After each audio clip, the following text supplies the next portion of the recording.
tear, it falls and hits the ground. A tree, it falls without a sound.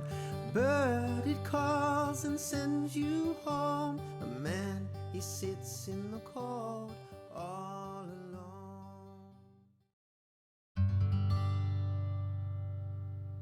Hi, Britt. Welcome to the event. Thank you so much for joining us. Please introduce yourself a little bit more. Hey, it's so good to see you. My name's Britt. I am from the U.S. I am a United States Army veteran. I've been suffering from infertility for over 10 years now. When I was 17, I actually joined the Army and was deployed to Baghdad, Iraq for a year. There, I was exposed to environmental toxins in burn pits. And when I got back, I was diagnosed with severe PTSD, stage 4 endometriosis, and diminished ovarian reserve. It took a little bit to get that endometriosis diagnosis, but it was unexplained infertility. And then after my surgery, it ended up being stage 4 endo. And that's kind of where my journey has begun with all the infertility. Yeah. It's a big journey. So with your deployment, did you know the risks in terms of the toxins? No. So the burn pits, they didn't really start talking about those until a few years after I got back. Now it's a really big thing. They're passing legislation in Congress for us. People are coming down with cancer, infertility, miscarriages, all from just being around those burn pits. And I was actually I was there every day with them. That was my job. So no, I had no idea what I was being exposed to at the time. And I was only 18. So it was all new. Oh, it's crazy. And I mean, this happens in society a lot, like where there's these things and they're like, oh yeah, it's fine. And then it's not. And then just like our food and cosmetics, all these things, we just have no idea what it does to our health and hormones and fertility. And has this opened up a sort of new sort of world of natural living and all that sort of stuff for you? Oh, big time. I have eliminated, plastic completely. Any cleaning products, it's just vinegar and essential oils, no fingernail polish. Pretty much all organic diet. Any food coloring, anything, I don't even want to go near it. Receipts. It's definitely made me very aware of how many toxins we're surrounded with every day. Yeah. And how they sort of say, oh yeah, it's safe. And then safe. No, it's not. Yeah, it changes 20 odd years later after, all the people have started coming down with diseases. Yep, exactly. Yeah, no, I've been researching myself and yes, found the same thing. But I actually started researching before I just as I was getting pregnant this time, and I was like, wow. So well, would have thought, right? Right. Who would have thought our plastic water bottles would be so dangerous? Yeah. And yes, I clean with vinegar too. Not essential too much, except for eucalyptus, because eucalyptus is amazing. Just cleans everything. Frankincense. Natural bleach. Yep. Bleach itself is not. Not good. No bleach. No bleach in my house. Yeah. No, I freaked out the other day. My son ate glue, and I was just like, that's not good. Not good for you. And I can't get natural glue, or I'm sure I could. I just haven't had the chance to look into it yet. And I was like, edible glue. Bless him, he had such a bad tummy ache. I'm just gonna do it again. So that's good. He learned his lesson. Oh yeah. Gosh, it's bad. But the world is crazy. So when you got back, how long was it between you sort of, not being quite well and then finding out your actual diagnosis? Right. When I got back from Iraq, I immediately started with my ex to try to conceive, and we went a year and it was nothing. And that's kind of where my fertility journey started, was about a year after I got back. And they couldn't figure out what was wrong. So they said unexplained infertility, which is kind of a frustrating category to be in at the time. And I had really bad periods and everything and cramping and bleeding, but I just thought that was normal. I didn't even know what endometriosis was, And then finally I got sent to a fertility doctor, and that's when she said, let's do the surgery. And they opened me up, and there's endometriosis on my bowels, everywhere. It was pretty much eating me inside out. Yeah. And then the diminished ovarian reserve, I found that out this year, but I kind of figured with the endometriosis, it was going to go hand in hand with that. So, yeah. And is there treatments for that? Like, are there ways to kind of help? Kind of, not really. Like diet and supplements help. But they say you can't grow back your eggs. You can improve quality. I actually this summer did a thing called DuoStim with IVF. It's kind of a new thing. A lot of clinics don't do it. I had to travel out of the state to get it done. So it's 2 IVF cycles, like immediately back to back. Like there's no break. You do your first, and then you have your 5-day break, and then you immediately go into that second one. And what's that supposed to do is that second cycle, you normally get double your eggs retrieved. And that's what happened with me. I only had 5 eggs the first cycle, immediately went into that second cycle, and I had 9 retrieved. So it is like a really good treatment program that a lot of people don't know about for diminished ovarian reserve. Yeah, I spoke to a lady yesterday, and she said she coupled her like that kind of like reserving and like taking eggs, the retrievals. She coupled it, like the treatments, with Lexipen or something that ups the progesterone, I think she said it was. Interesting. I can double check it and let you know. Yeah. But she said that gave her like double the eggs. She ended up with like 8, and she has wow as well. Yeah, because there's so many treatments that are out there that either clinics just don't know about, and it's really just word of mouth of finding. Well, she actually said it to her doctor. She was like, hey, this isn't really going very well.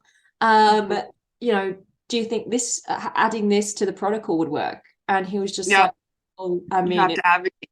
Hurt, you know. Yeah, you have to advocate. Like, okay. And yeah, she got like 18. And of course, from her story, it was like, wow, that's amazing. And she actually got usable embryos in the end. And that amazing. Amazing. So I was like, that's so great. That's so great. Yeah, that's amazing.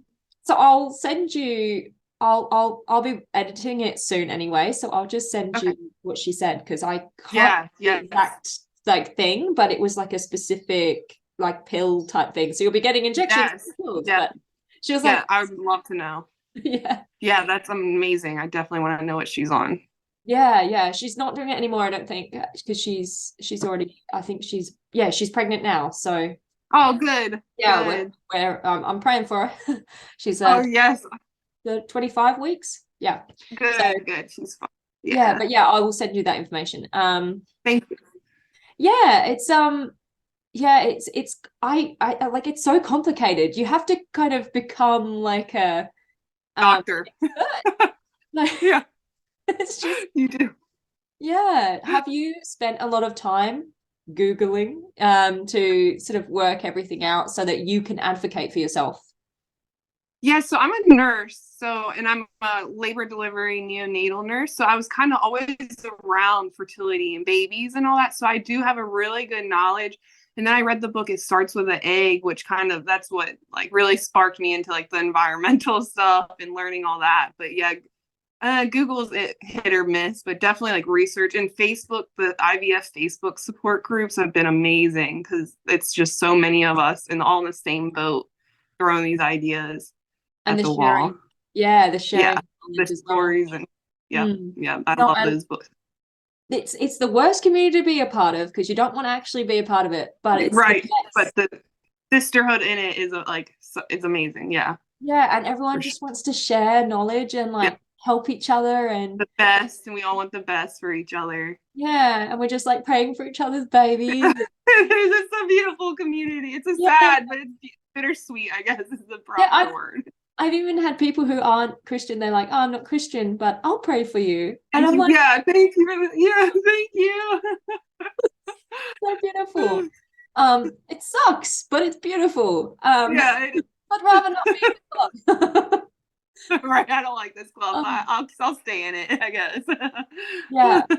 So, how is the like? What's the experience been like? Obviously, coming back, like that must have been really odd. And like, did you have a difference between the periods before you went and after you went? And sort of how? Yeah, so before I went in high school and stuff, my periods were light, on time. Everything was good to go. No issue. Before the army, everything was good in my life. And then after the army, I was a completely different person, and my body was it wasn't my body. I mean, yeah, my periods were not on time. They were heavy, very painful. So you could definitely tell that Iraq did something to me.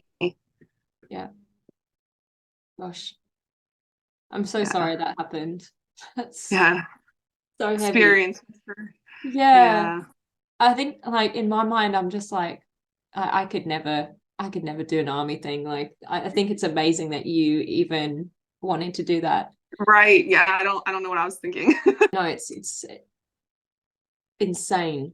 I'm sure Yeah. you're not the only person going through this. Or the No, there's been multiple women in my unit that's suffered miscarriages, infertility, hysterectomies. I've lost a couple battle buddies to cancer, uterine cancer, brain cancer. So things are starting, people I've deployed and served with in war are starting to lose them. And it's really heartbreaking. I run into so many women veterans who are like, I'm infertile, I've had 6 miscarriages, just heartbreaking things.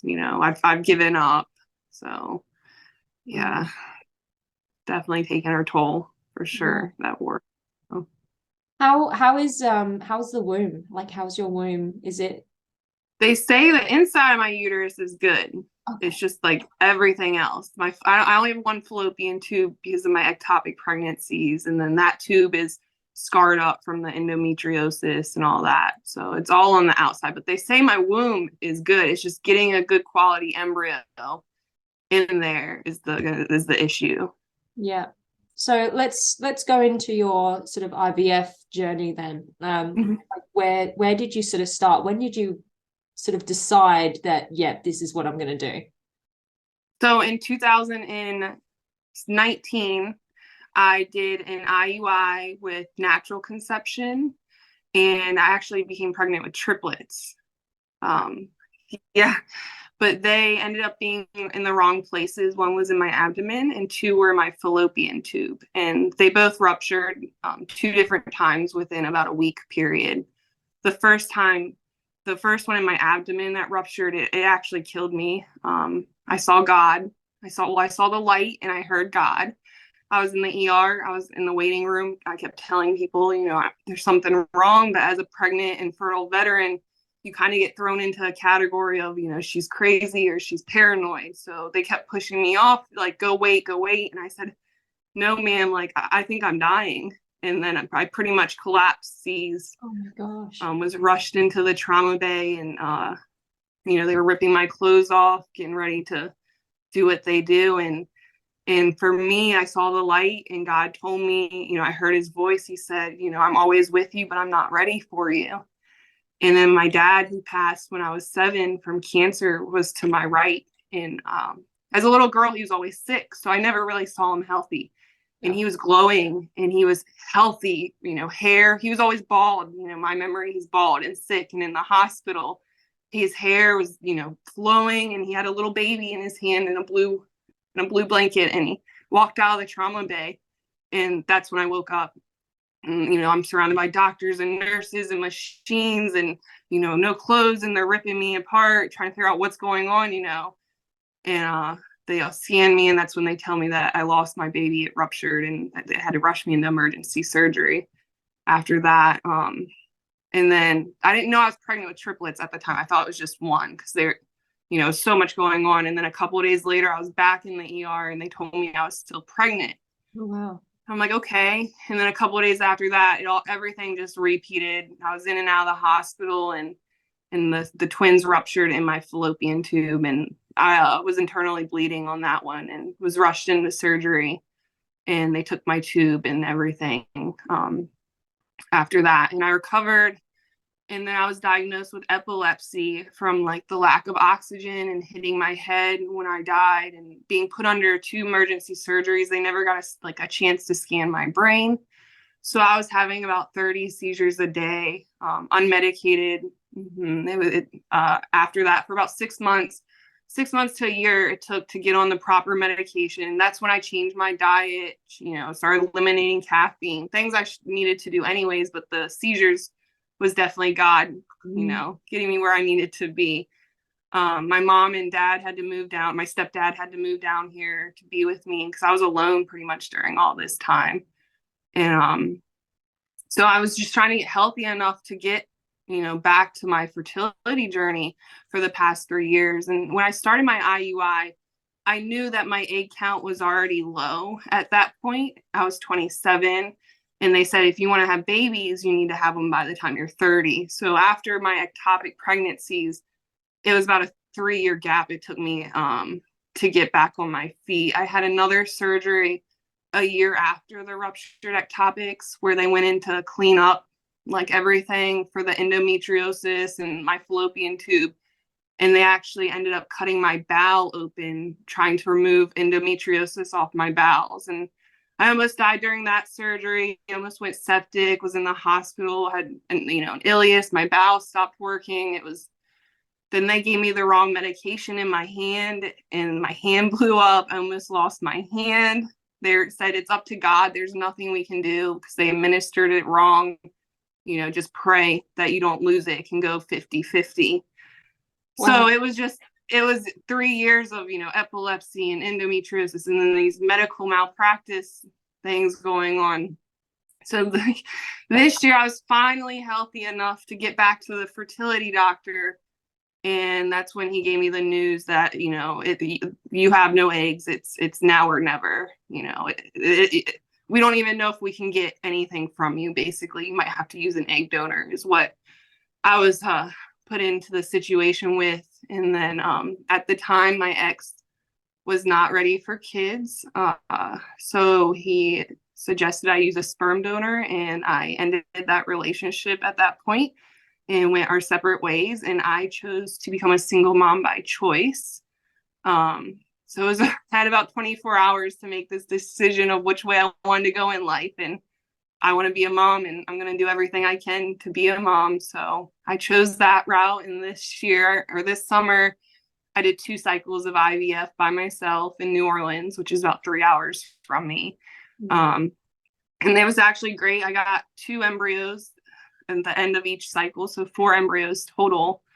And then this November, I scheduled my embryo transfer for my first embryo. And I actually met my boyfriend 2 weeks before I was to get pregnant. And it was crazy because I was like, how do I tell him? We talked for hours. We talked about God. And I'm like, this is the man I've been praying for. Like, how do I break the news that I'm going to be pregnant with a complete stranger's baby, and doing this by myself? But at the end of our conversation, I just kind of told him I'm going to be pregnant with a stranger's baby in 2 weeks. And I was really expecting him just hang up the phone, be like, I'm sorry. I don't want this, I don't want kids. I don't want to do this. But he was just, I kind of told him my fertility journey, how I saw God and this is, my calling. And he was just like, I think you're beautiful. I think what you're doing is beautiful. And I want to love and support you through this. And pretty much since that day, he took me to all my doctor's appointments for my transfer. He learned how to give injections, never gave a shot before in his life. Was getting me, making me meals, fertility meals and embryo transfer meals, the pineapple and all the pomegranate, everything they tell you, buy me warm socks. He went to my transfer with me, held my hand. Unfortunately, the embryo failed and I lost the pregnancy, and he was there through all that, and I took it hard, a lot harder than I thought. So for and that was around Thanksgiving and Christmas, and those are just hard holidays for veterans anyways. You have a lot of guilt and remorse that you made it back and others didn't. So just losing the baby, that it was hard, but it was a blessing. He was sent. He's been by my side ever since. And now we're starting to kind of throw out the idea of doing, IVF together and doing this together. And maybe I won't be a single mom by choice by the way it's going. So yeah, it's been quite a journey since the beginning of all this. Yeah, I mean that's why I sort of found you and wanted to talk to you, because I saw your video on Instagram where you said about having met him during that time, and then now he's, in it with you, and I just thought Yeah. that's just so beautiful. Yeah. And you would expect him to be like, okay, No. hello. Yeah. Yeah. This is not what I signed up for when I met you and stuff. Yeah. Right. Like I did, like, but Because you no. don't start off with, I've just been inseminated, or Yeah. like, hey, do you want a date? Yeah. You want to meet a daddy? But yeah, that's so beautiful and so just amazing. Like, part of your journey that shocked me so much, and I mean, there's a lot that's shocking, Uh-huh. but your partner had been with you for so long and had been through so much of this. Yeah. And then was like, yeah, I don't want a baby. And I was like, but he's just gone through all of that. Like, Yeah, well, I found out a couple months after, when pretty much in the middle of IVF, I found out he was unfaithful with men and women in my case. So okay. yeah, so, and we were gonna get married. My fertility appointment was the day before our wedding. It just so happened that's how it fell. So we went to this fertility appointment. I had no idea, and we went to this fertility appointment. And on the way home, he said he wanted nothing to do and to use a sperm donor. And I'm just like, we're getting married tomorrow. Like, what do you mean? Like, legally, like, I can't. Like, if we're married, that's your child. Like, so it was really God getting me away. And so I chose to be a single mom at that point. And then in the middle of my fertility clinic or treatment, that's when I found out, everything was sent to me for the past 5 years of what he was doing was just unfaithful, lying, and cheating. So, if it wasn't for that fertility appointment, I would have been married to someone that was just so unhealthy and toxic. And so it was a blessing that he did what he did. Yeah. It really was. I feel like, gosh, your journey, like, it just sounds like God is just there the whole time. Yeah. Yeah. And the storms. You said about the guilt part of like that you're home and they're not. I just thought, well, there's some strong reason that you're here, because of the things that you shouldn't be right. here. I should not. There's so many times that even in war that I shouldn't have been here. Bombs falling around me and people that made it. And so, and then just my fertility, so many close calls of death there, and then my surgeries after, and then my having seizures, by myself, not, for all day. Like, God has been, like, I got a tattoo after my ectopic. So God is greater than my highs and lows. And I was like, I cannot hide this tattoo. Like, I need everyone to see it, because he really has brought me through the storms and the valleys. Yeah. Like, yeah, I'm just amazed. Like, I've been reading about missionaries and people who have gone through just amazing things. Gladys Aylward is one of them, and she's like, I look up to her so much. But she went through some things, and like, she was supposed to die because of what she went through. Like, they were like, there is no way you can survive this, but you have. And I have no explanation for you, because anyone else would have died. Would not be here. That's all the doctors told me. Like, you should not be here. No one survives 3 ruptured ectopic pregnancies, like, in a row. No. In a row at one pregnancy within a week. Like, no one survives that. So it is God. That's all I have to give it to, is God. He's and real. all the He's other good. things you've been through as well. Like, you're here, and that's just like, gosh, do you just sometimes look in the mirror and you're just like, I feel like, I feel very blessed. Every day is a blessing. I wake up, I'm like, God is good. Yeah. Oh gosh, I can't believe you still like feel the guilt though, because it's like, it's not your choice. Like, you didn't choose to be here, and if it wasn't for God, you wouldn't be. So it's not his plan. It's not to do with you. It's not to do with those people. It wasn't like you in exchange for them. Right. God, I think God chose you to like be blessed and it's a beautiful way to look at it. It's a beautiful way to look at it. That really is. I appreciate you for putting it that way. Yeah.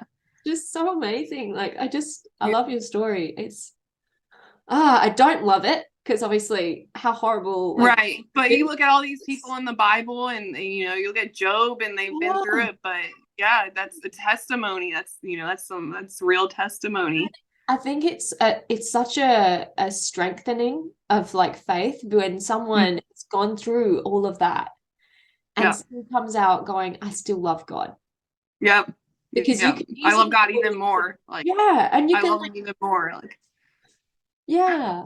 I appreciate for him the battles and the tribulations because it really just, and I see why now. Like I do. Like the 10 years I haven't seen why, like going single mom by choice, I didn't see why. Like, but now I see why. I see his plan starting to unfold and he's blessing me, and taking care of me, and I see it now. But no, going through the valleys, like you definitely like can wonder, like, God, what are you doing over there? Like, what?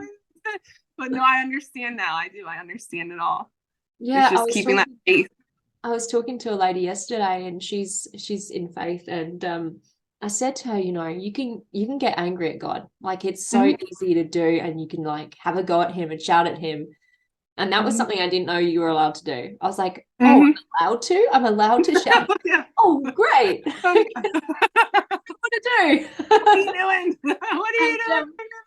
Yeah, like, why did you do this, God? And then, that something that's also pulled me through is like God isn't the author of evil. So like when bad things happen, it's not him who's writing this. He's not making He'll this. make it right. He allows it. He allows some of the things that we go through. He allows these things to happen, or he allows everything that to happen, but he loves us and he makes it good. He makes it right. And he makes it right because he is good and he is righteous. So that was something that kind of like, once I had that sort of epiphany or like, moment, I was just like, gosh, okay, I can't actually be angry at him because he didn't do anything. I'm just misplacing my blame. I'm just blame. These things happen and it happened to me, and that's it's the world we live. Yeah. I mean, I haven't gone through anything as traumatic as what you've been saying, but I think like we go through such different things, and a journey like yours just puts a lot of stuff into perspective for others as well. I think it's horrible, but also really beautiful that people like you have gone through these things, still have strong faith, and then come out and you say about it, and then people like me listen to it and they're moved, and then they're like, gosh, what am I doing with my life? And then I mean, hopefully it makes that person better. Like it makes them do better things because people like you are going, well, I'm still going. I'm still and God's with you. Clearly he's with you, because otherwise, like we said, you would not be here. Nope. Yep. Yeah, and that's what he told me. He said, I'm always with you, but I'm not ready for you. And I that's why I believe my life is meant to serve him and to bring people to him and to spread my journey to, across the world. That's really what I want to do.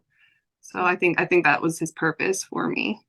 I honestly feel like you could be one of those like speech type people who like, I would love to. Yeah. I mean, I want to like tell everyone I've heard, like I've seen God, I've died. I know heaven's real, that peace is real, that light is real. You just please like just listen and go to him. And God, like I just want to spread Jesus, and that's really what I want in my story, and bring awareness, because I was medically gaslit for my pregnancy and ectopics and just pregnancy and women in the whole medical system. I'm not sure about other places, but in the US it's horrible. It's a nightmare. So just bringing awareness, especially to male doctors and stuff, like that's what I want to do, because that's what destroyed me, was not having that support and that understanding what I was going through at the time. So yeah, it's definitely. I think we had some similar stories in terms of like a woman said, I'm going through this, like I need some help, and you know, the doctors dismiss it. They don't really, you know, and it's like, well, you know your body. If you're saying no, there's something not right, you need to check it, you know. Yes. Yeah, I mean, I've been lucky. Yeah, I've been lucky in Australia. Like they dot their I's and cross their T's. Like they I've heard great things. Yeah, I've heard great things in Australia. Yeah, so like you go to the doctor and you're like, oh, I feel like this. You know, it doesn't feel right. They're like, okay, go to the ER. Yeah. Go get looked at. Okay. Like, no, here they'll tell you to go home and sleep. Yeah, they check a couple of things and then they're just like, yeah, go to the ER, you know. Go get looked at. Yeah, there's still some things where it's lacking, like when you're going through a miscarriage or something, they're just like, oh, you want to do it natural? Great. Yeah, go home. Yeah. And then they tell you nothing. And you're like, no support, no nothing. Yeah, it's lacking. There's so much lacking. Anyway, it's good. At least we're getting out awareness, and hopefully more people will understand and have that kind of knowledge, so they're not just, you know, saying stuff and not thinking about it. And you know, with medical professions, it's they think they know everything, and they don't, because everyone's individual and everyone is different. And like your case would be so different from any other case that most doctors are useful. You do. So how has that been? Like, how has it been with doctors, like having people treat you and stuff? Like, have you had anyone who kind of like got what you were needing? Or so I was a nurse before all this, and I was never really, you know, in the hospital before my pregnancy, besides like, you know, the infertility stuff, but nothing like admitted, you know, so I was never a patient. So after this, I became a patient, and I'm like, wow, this is what it's like on the other side of the bed. And really, there was, I can't really name, there was one nurse maybe that really wrapped, you know, her arms around me and embraced me, and she ended up being my neighbor. Like that was God. I didn't know we were neighbors at the time, but she ended up reaching out on Facebook and was like, I was the nurse that picked you off the ER floor, like when you were crying, when all the males were telling you were fine to go home. Like she was the one that embraced me. So really, I mean, and I was in about 30 different hospital visits, you know, through this 3-week time of pregnant, you know, something's wrong. I'm on the side of the road being picked up by ambulances because of the pain, you know, the pain. They're telling me you're being over dramatic. I'm like, no, this pain, the pain is, you know, any pain in women, you get laughed at. So yeah, it's really sad. I really didn't have anyone advocating for me throughout that entire experience. And really, it's just been a nightmare in the medical system, to the point where I don't even like doctors and medication, you know, because that surgery afterwards, they cut my bowels, and then I almost lost my hand. And I'm like, you know, wow, like I'm really learning how like messed up. And then I'm just speaking for the US, like messed up. And I know there's a lot of people that have in the US that are having these issues of just, you know, ectopics and miscarriages and things getting missed, and surgeries that are like causing a lot more issues, and not having the support afterwards from your doctor. And yeah, it's just, I really have nothing positive on that one besides the one. Gosh, it's just, I have been told that the American medical system's not good, and it's horrible. You just don't like click on if you're not in America. You just like can't even imagine. IVF, you can't afford. I mean, I paid $30,000 for IVF, which is a car, a nice car, you know, for fertility treatment, because no insurances are going to cover it, and it's, you know, it's very few insurance covers it. So it's just like, it's heartbreaking. This in the insurance and medical field here, it's heartbreaking. Yeah. Is there some way you can get, like, I mean, you went in the army and you've got all these problems now because so I'm like, my infertility is connected to the army, and I'm a disabled veteran. I'm 100% total and permanent disabled from the army. The army has said they caused my infertility. They, you know, admitted that I'm getting paid monthly for it. And they actually would cover IVF, but at the time I wasn't married. So since I wasn't, they do not cover same sex. So any gays or lesbians, they will not cover it if you're not married. and they will not cover if you need sperm or an egg donation. So pretty much everyone that really needs infertility and IVF treatment, they're not going to cover. Wow. So it was, and that is something I want to advocate too, like to Congress, is that's just crazy, because the ones that need it, you know, the ones that can't use their sperm, can't use their eggs, or us that are infertile single moms by choice, like we have to pay out of pocket, even though the Army has like clearly stated, like, yes, we will pay, but you're not married. And you did like your, you know, the whole duty thing for your country. Everything. Yeah. And they're not and then like people that are gay too, like they're discriminating against same sex. Like it's just so, you know, and you can be married same sex, but no, they will not cover, even though they'll admit we made you this way, but unless you're married between a man and a woman, and you can use your own, you know, egg and sperm, which a lot, even married people, a lot of people can't use their own egg, can't use their own, which is why they're infertile. But you know, that's the whole thing, isn't it? It's to cover their asses. Yeah, the catch. Yeah, for it, but we won't. And if like your egg count's too low, even if you're married, like they'll say no. So yeah, they'll say they'll cover it, but good luck. That's actually disgusting. That it makes you nauseous.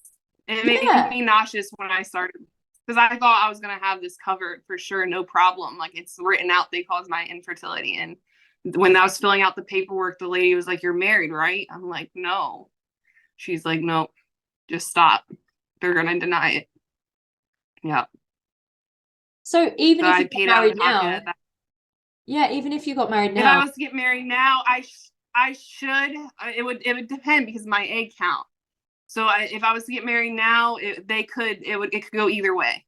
It would depend on how many eggs I have left, and if they want to, you know, it depends. Yeah, if they want to cover it or not. Oh, so they can still choose whether they cover it or not. So even if it's you're married. Oh yeah. Oh my. Yep, they can. It's a mess. That is insane. I'm so sorry. That is so frustrating. So frustrating. So frustrating. Like, welcome to the VA and American health care. My goodness. And the whole way that they treated you as a veteran and as a woman, when you said, you know, I have something wrong, there is something wrong, you know, check me. And they just dismissed you. There needs to be more respect. There needs to be more respect. But yeah, I mean, hey, you're advocating and you're talking about it and you're telling people about it. And I think that is such a big thing. And I think it will go a long way, because, you know, you'll have all the women that watch this, then any woman that you tell, and I'm definitely going to spread this, you know. So, you know, it's like a knock-on effect. You know, word will get out eventually to the people that need to hear it the most, like the healthcare professionals. Hang on, let my boyfriend in. He's knocking on the door. Yeah. 1 second, hold on. I'm sorry. By accident. Sorry, I bolt locked him. Oh no. There we go. Oh, he said he's jumping the fence now.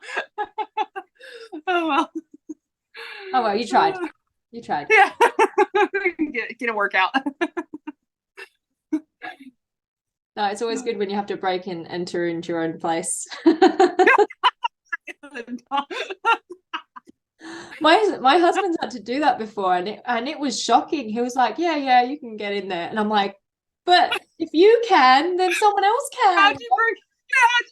Yeah. Don't tell me that. Terrible. Oh my goodness, that's hilarious. Such confidence too. I can break. Yeah, like I got it. Like, well, if you can, someone else can. I'm just gonna jump the fence, okay?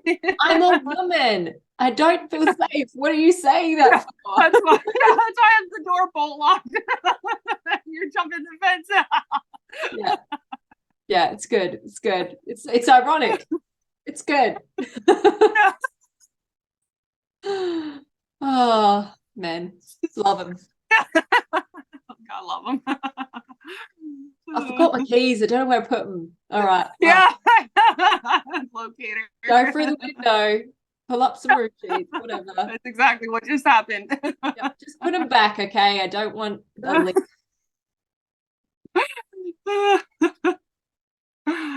Oh, great. You know what? I think this is the thing as well. You need laughter. You need to Yeah, for sure. make jokes, For make fun. Like life is Yeah. so heavy and there's so much like Mhm. loss and crap and Mhm. you just need those shiny moments that are just Yeah.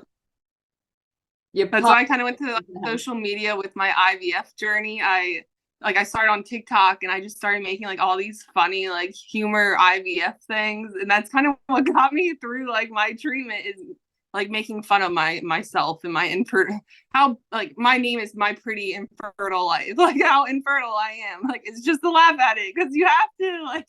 You can't be serious with this. Yeah, You'll I go saw crazy. someone did one that was like infertile AF and I was like, okay. Yeah, that's a good one. Really infertile. Yeah. No, and it's great. Like, you have to because otherwise You have to. every day, all day crying because Yeah. life is hard. Life sucks Yeah. sometimes, It really does. and you need those just ridiculous things to just make you laugh, even if you shouldn't really laugh about it. Yeah.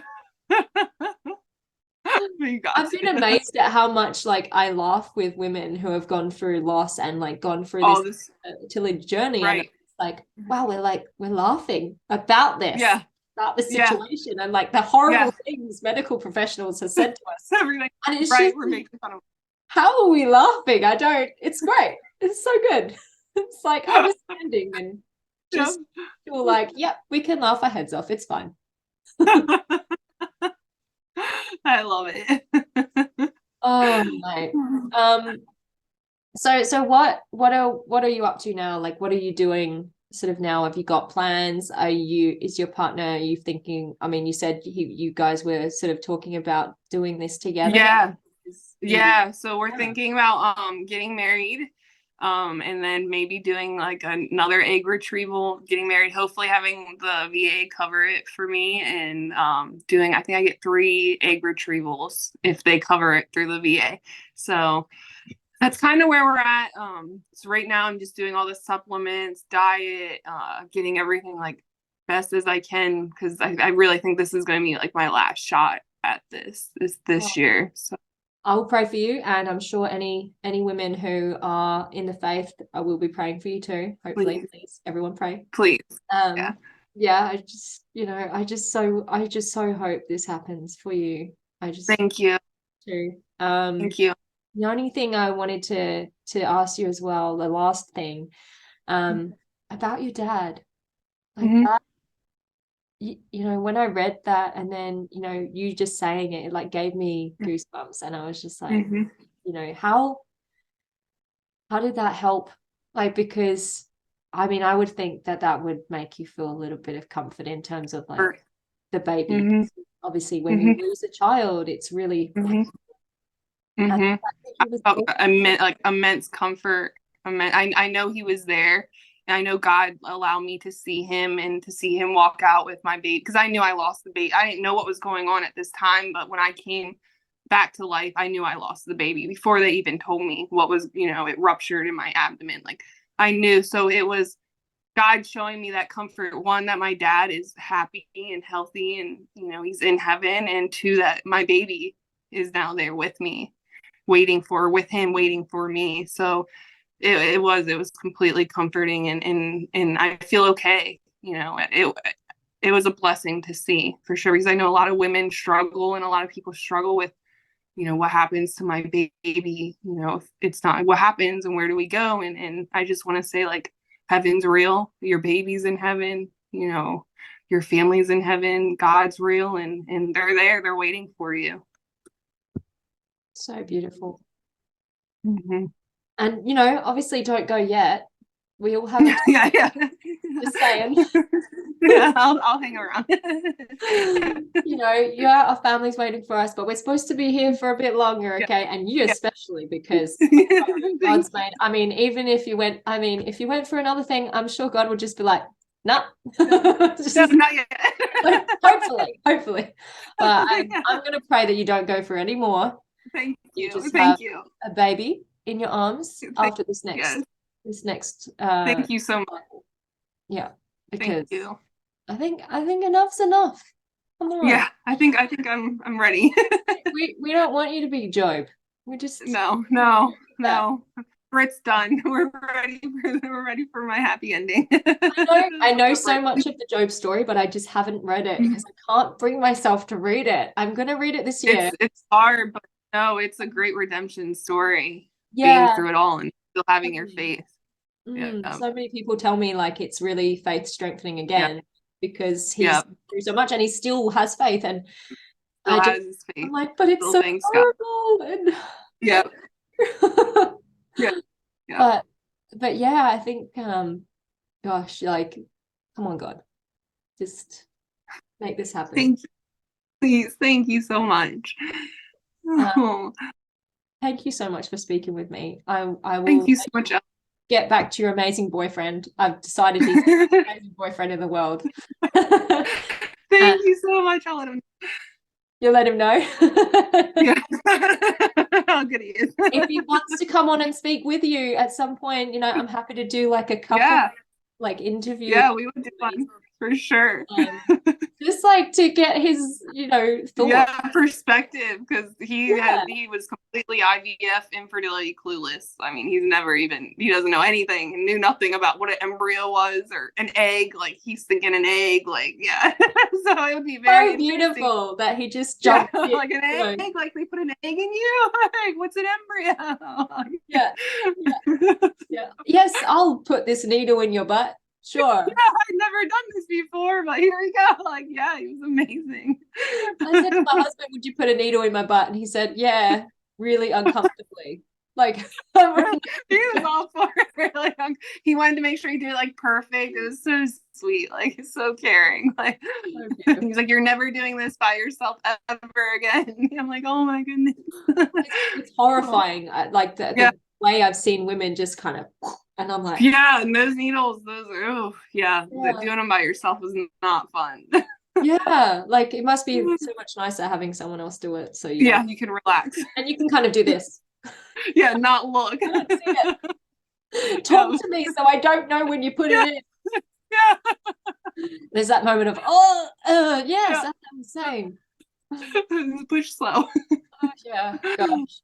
Well, prayerfully, I will hope and pray, and thank you. God bless you. You will be too. And good luck, and keep in touch, because will do, definitely. Always open for chats and conversations, and we kind of need it. So always good to talk. Thank you so much. God bless you, and I'll pray for you. Thank you. It's always good to talk to a stranger and tell them how you feel, because sometimes talking to someone who's close to you is just a bit too much. No, this has been a huge therapy session alone. So it was great. We can do this every Wednesday. Well, I'm just kidding. You so it's much. Too early for you. At the moment I'm like, I'm getting all these interviews. I'm like, okay, let's do it. Talk to everyone. 6 a.m. But what you're doing is amazing. It will slow down, and then I'll be able to be like, hey, let's have like a sesh and chat. Yes. Good. I'm hoping. But thank you so much, and thank you, God, for you, God. Yes, because this conversation has been great, and I feel that every conversation I have with women like yourself, and it just comforts. It does. It brings more peace, and you need that. You need that. Yes, you do. Mm-hmm. It's been a blessing. Thank you so much, and enjoy amazing boyfriend, and I'll speak to you soon, hopefully. All right, bye.